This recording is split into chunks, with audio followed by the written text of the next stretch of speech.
Hey, good morning, guys. What's going on out there this Monday morning, March 25th, 2024? Yeah, it is happening. It's rolling. I mean, we're coming up to, you know, heavy springtime.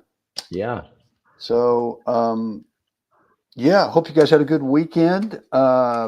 Jeff, I got out and played some doubles this weekend twice, Saturday and Nice. Sunday. Hopefully today, we had a little bit of breeze yesterday, so hopefully today it dies down and I'd like to get out there and we do a little 2-on-1 singles. We call it King. And hey, Rich, good morning. Play us. There you Morning. go. Look at that. Morning, Look at that. Rich. Yeah.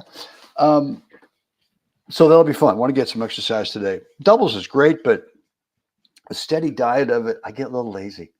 Yeah. So, and I try to get in the gym, but things happen and, it don't always happen. Out Anyway. of the blue, a chocolate eclair shows up at your front door, and next thing you know, you're not going to the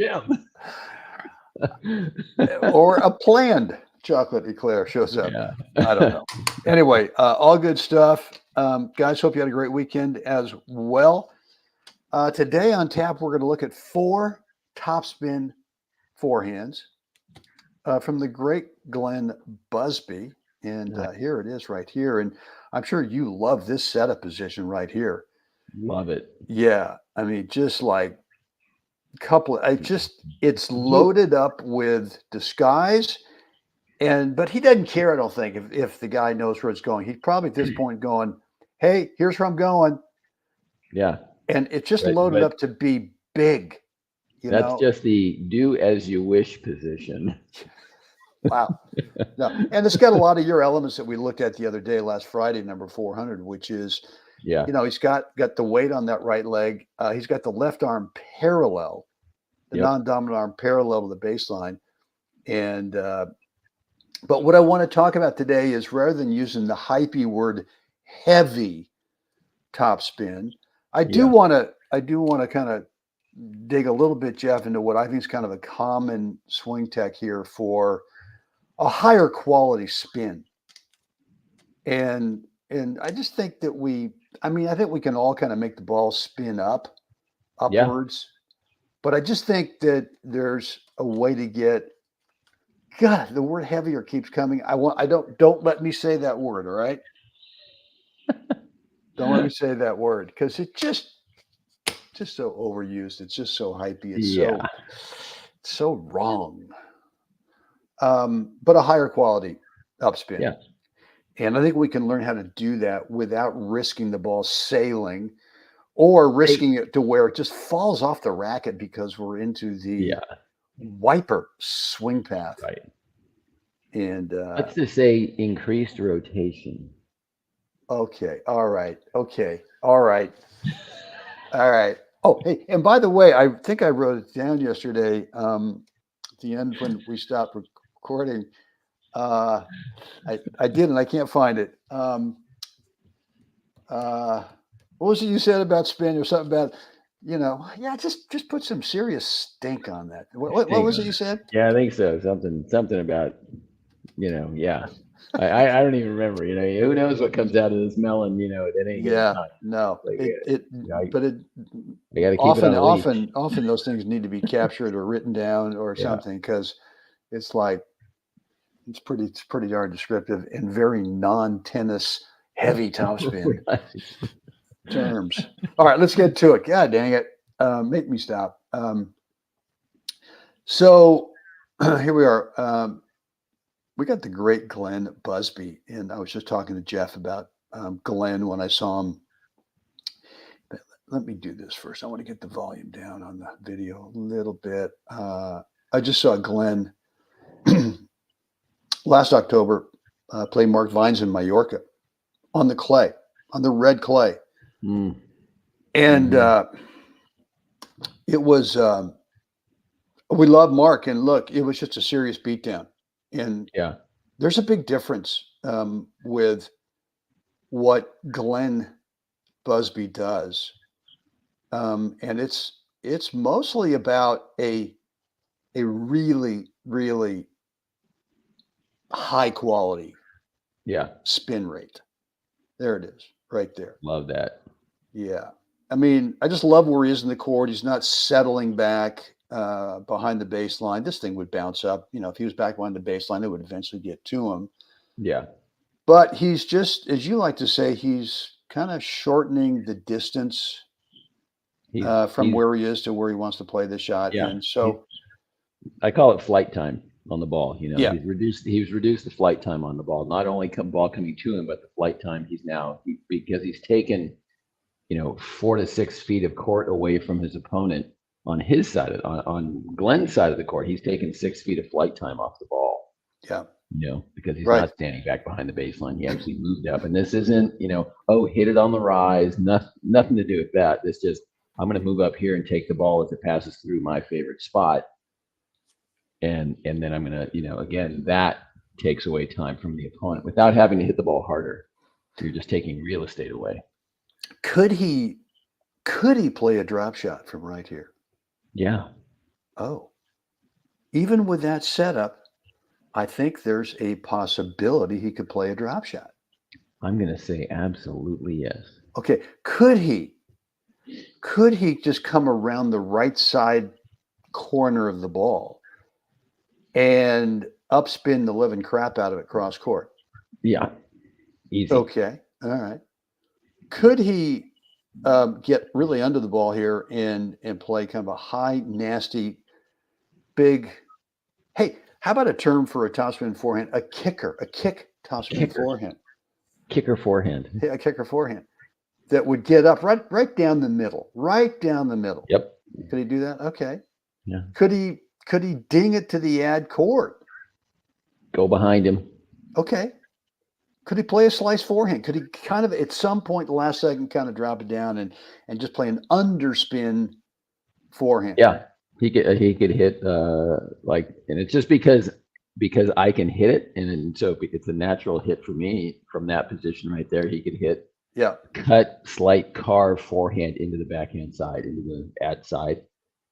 Yeah. I remember watching Jeff Broviak one year at the Berkeley Tennis Club. They used to host the California Open.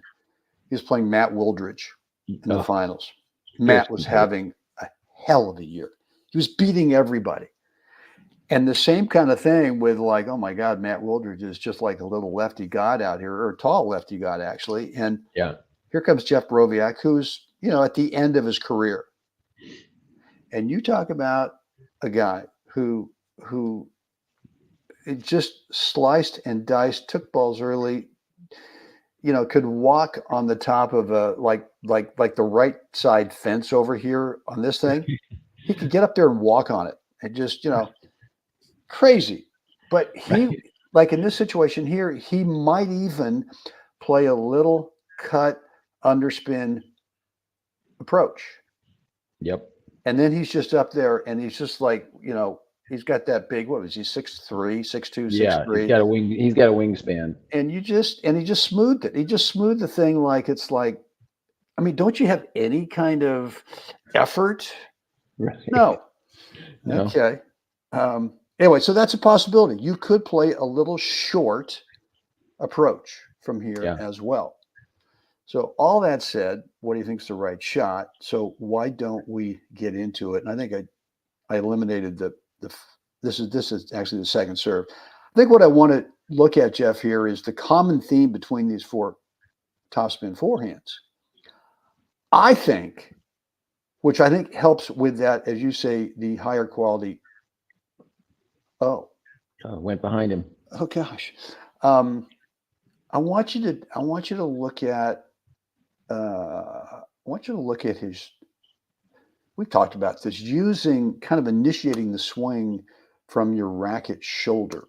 Yeah. So getting prepped and right here, really swinging the shoulder rather than just the hand in the ball, swinging that shoulder to bring everything through. So there's really a commitment, I think, on finishing the shoulder forward. Yeah. And here you go with, God dang it. Just looks like crap. It just looks like you're the other guy on the other side of the net. Crap. I know. and it's just driven. It's a lot like what we saw with yours last Friday, which is there's an extension going forward. Yeah. Out towards the target. And yeah. There you have the it. Beauty is if his 4 previous shots were all high rollers. Yeah. That's right. I think another point here in this point is really a great example is like, it started from the front, from beginning, great, He gets pushed back a little bit. He doesn't care. He just, okay, I'm just going to hit the high roll up the middle. Okay, let me do it again. Okay. Guy goes here, let me do it again, only this time, but he recognizes what he's done. And you see how quickly he goes in and he takes the real estate. Once he sees that he's actually executed and the high roller to the guy's backhand is actually doing the intended thing. And immediately when he hits that high roller, from the deuce side into the guy's ad side, he sees the guy start to fade back, and immediately he comes in. He takes the real estate back, and he's around the baseline. He immediately comes forward into the court. Not an approach, but he just goes in and takes the real estate back, so that if he gets this ball that he does end up getting, he can take full advantage of it. I think the other thing too here is a lot of these. I think his core position and a lot of these forehands are opponent dependent, meaning that he's really playing this based on what his opponent is giving him. So I think if he was playing a guy who was always looking to try to come in, I don't think he'd be floating back here. I just think I think he realizes, hey, I've got the luxury of being able to really take time and do something. Don't have to ding it. Don't have to exit the point because I know my opponent is not doing anything. He's not hitting a heavy linear ball, but this right here is just great. He just goes ahead and stays. Let me do that. And look at him just slide up, and now there he is, right? So how does he know that this is going to be a relatively attackable ball other than he's measuring probably out of his peripheral what's his opponent reaching up to do? Okay, he's going to hit it from above his shoulders. Yeah. I'm going to come in and take real estate. Yeah, there you go. Guys, let me know in the comments area right now what's on your mind. What are you thinking about? I mean, I think the takeaway, at least that I'm going to promote today, you can come up with something different, but it is really getting, as we saw with Jeff last Friday, getting prepped early so that you could swing from the shoulder. Yeah. You could swing from a balanced posture position as we're seeing here, but you could swing the racket forward from the shoulder and extend. And just let the shoulder kind of just bring the racket through and don't try to manipulate here. Yeah. Just extend and it'll finish back behind you. Rich is saying he has great extension in the last shot. Absolutely. Yeah, because he still plays this with good margin. It's not like he's out there, painting the line with his last ball. It's a great location. Glenn is an experienced baller. So you always have to kind of, understand that too when you're watching, trying to learn something. You're seeing this thing, and when you see an experienced baller put balls in certain locations, he knows how much liberty he can take with his targets. He knows exactly, his margins and his his ability to take liberties with those margins. Boom, nice slide forward. There it is. Thank you very much. I mean, that ball is easily 3 feet from both corners. Yeah. Easily. He's not looking for the exit. And all he did was played a little bit more linear ball, but still the ball is, 2 feet over the net, 1.5 feet, 2 feet. So he's not playing a super tight margin there either over the net. He's just a little bit more linear. Yeah. And there it is. He really took the sideline out of it. I think that's pretty safe right there. Yeah. I still think he's thinking, all right, chance the guy's going to get to it. Well, by the way he's moving right now, he's totally watching his ball. How much pain have I inflicted, and do I need to move forward? Yeah. So this setup here has nothing to do with I'm going to finish the point. No. It's going to be, I'm going to swing the shoulder forward over there, and I'm going to be looking for the possibility of it coming back. Yeah. So, all right. Well, guys, hope you liked today's episode. What's the right shot? If so, please click the like button. Lets me know if we get a lot of likes on this one that maybe we should do some more Topspin Forehand, high quality upspin. Thank you. Make sure you're subscribed to the channel, right? And then make sure you click that notification bell as well, so you're always notified. And look, if it's, yeah, I mean, let's keep the lights on. I've got some expenses that I need to cover other than, anyway, yeah. So if you feel like it, there's a link down below. We would love it if you would participate and help me out. I'm not saying you got to do it every day, but once in a while, from time to time. Anyway, there you have it. Right. Jeff, what do you got going on today up there in Napa? Well, actually, I'm heading down to the East Bay, so I got Erica, and then followed up with the legendary Mike Rogers. Wow. He's got something coming up. In a few weeks. So good.